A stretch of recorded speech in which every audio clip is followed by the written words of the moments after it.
Ja, það er sigur og sigur mark, þau byrjuð þar bara, hvernig tilfinningin?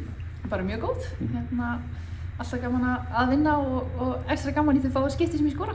Nákvæmlega. Já, ekki bara sátt með þetta markið mitt, hvernig það kom til? Jú, bara föst leikadrið, erum við ekki bestar í því? Jú.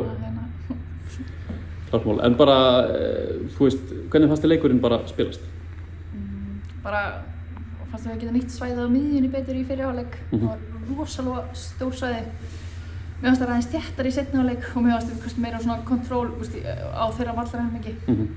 Þeim kannski geta skapað aðeins meira í svona opnum leik fannst mér, en fáum ógeðslega mikið af föstum leikadröfum sem við hefðum getað nýtt aðeins betur. Já, hefðum við getað unnið leik stærri eða ekki? Jú, ekki spurning, og 1-0 finnst mér kannski ekki alveg rétt að myndina af leiknum, en auðvitað bara 3 stig og tek því sko. Já, það er England í næsta leik, verður aðeins öðruvísi leikur ekki satt? Jú, klálega, bara, já, ég veist við verðum svona mikið með boltan þar, en ég held bara að við getum nýtt völlinn og okkar heimavöll bara sem svona advantage og gefum þeim alvöru leik, stefnum á 3 stig. Heldur, takk hérlega.